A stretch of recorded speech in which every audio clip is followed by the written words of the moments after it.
Olá pessoal, novamente Joel Teodoro e nós estamos conversando sobre marxismo cultural. E agora nós vamos avançar naquela nossa introdução, já começando a entrar um pouco mais nos meandros do próprio marxismo cultural. Antes de mais nada, isso é um movimento filosófico, né? Isso não começa do nada, alguém parou para pensar.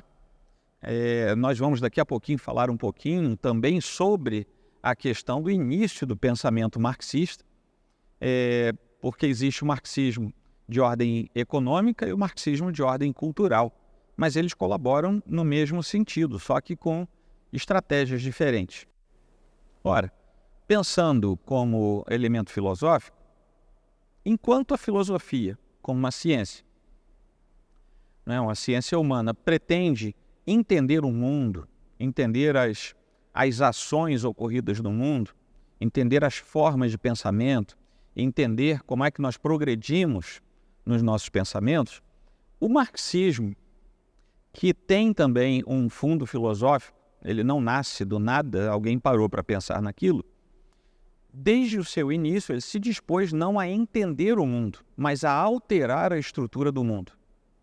Então isso é muito peculiar e é interessante nós percebermos isso, porque isso faz toda a diferença no ser marxista lá na frente. Intencionalmente, o processo marxista pretende alterar, mudar, trocar os elementos da estrutura do próprio mundo em que nós vivemos. Isso porque ele entende, o marxismo, no seu bojo, entende que o progresso como um todo é impedido pela ordem natural de um mundo que não seja comunista. Tá, isso parece muito reducionista quando nós falamos assim, mas, e aqui, inclusive, ainda não tem nenhum juízo de valor aqui, né? Isso aí é, de fato, o que nós sabemos que está no bojo do pensamento marxista. Agora, como é que ele faz isso? Ele começa atacando frontalmente o princípio econômico que era diferente da sua formação básica, primária, uma vez que o marxismo começa por combater elementos político-econômicos, principalmente econômicos, depois ele migra para a esfera política. Qual era a estrutura econômica que estava ali e que precisava ser combatida pelo marxismo lá em meados do século XIX? O capitalismo. Agora, tem uma coisa interessante. Não podemos fazer uma análise anacrônica. O marxismo pensado no século XIX não é o marxismo pensado e executado no século XXI. O capitalismo pensado no século XIX não é o capitalismo pensado e executado no século XXI. E uma das coisas que o marxismo, tanto econômico quanto cultural, costumam fazer é atacar o capitalismo pelos processos em que ele se encontrava no século XIX, talvez até início do século XX.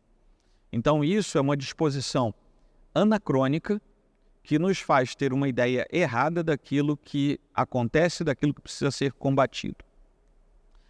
Todas as formas de liberdade econômica passam a ser, por causa do capitalismo, combatidos pela ideia marxista, porque eles entendem que isso lá no fundo, na verdade, vai trazer a alienação da liberdade, ou seja, a supressão da liberdade. E essas terminologias usadas de forma intercambiável vão ser oriundas do estruturalismo, que hoje nós temos isso já bastante desenvolvido por causa da ideia da classificação que eles dão e da ressignificação de todas as coisas. Então fica aqui um lembrete para nós.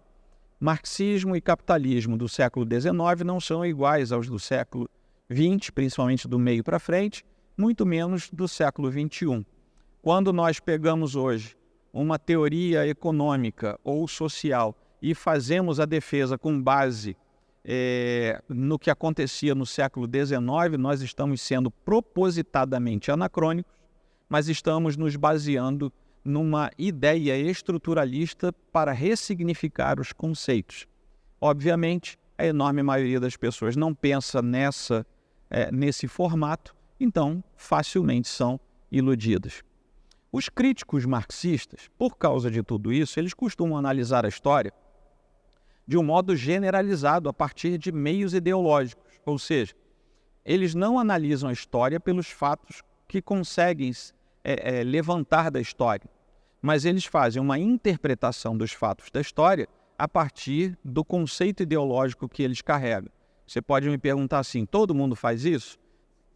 Tem aquela velha ideia, né, de que a história é sempre contada por quem venceu. Óbvio, né? Quem perdeu saiu de cena, não tem como contar a história, pelo menos não completa. Então nós sempre tivemos isso. Mas, quando vem o conceito marxista e os historiadores marxistas passam a fazer isso, eles então fazem de modo intencional e ideológico. Não é apenas para contar a vanglória da sua vitória, mas é para interferir no processo histórico a partir daí.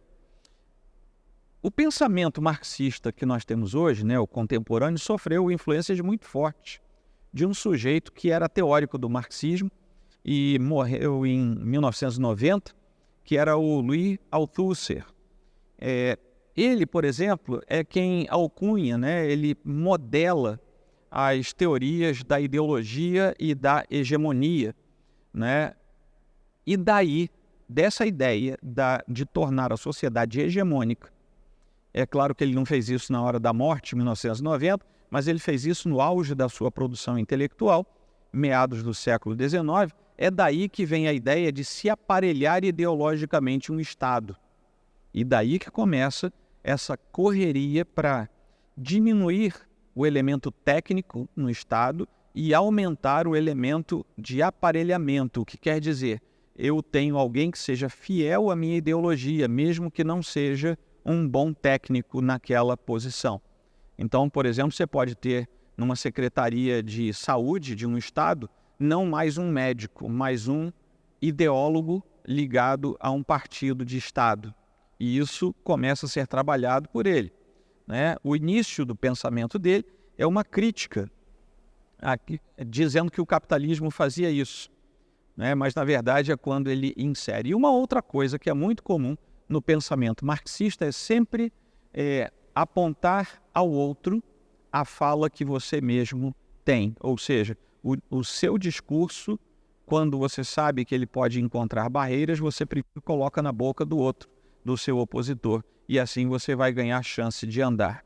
Então, é a partir daí que nós temos a ampliação do poder do Estado, né? Começa a se pensar nas instituições de manutenção do poder, aquelas que não necessariamente eram originariamente marxistas, mas a partir de um certo ponto de dominação do Estado e do aparelhamento do próprio, algumas forças e instituições naturais de qualquer Estado passam a ser chamadas como repressivas.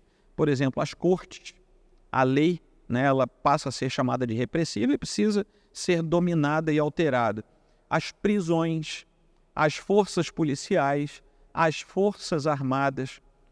Quando tudo isso está num Estado marxista, são acrescidos de grandes honras e de muito investimento. Quando o Estado não é marxista e o Estado quer se tornar marxista, pelo menos pelos movimentos ao seu redor, então isso tudo ganha um grande combate público, né? Partidos políticos, escolas, mídia, igrejas, família, artes, todas essas coisas, se não forem marxistas, são engano e engodo, são para enganar as pessoas. Se forem marxistas, passam a ser expressão do povo. É por isso que num estado de exceção marxista, eu posso não ter a liberdade para igrejas livres, mas talvez eu tenha uma igreja oficial permitida pelo Estado, ou seja, aquela ali é a expressão do povo. As outras que eram livres eram engano.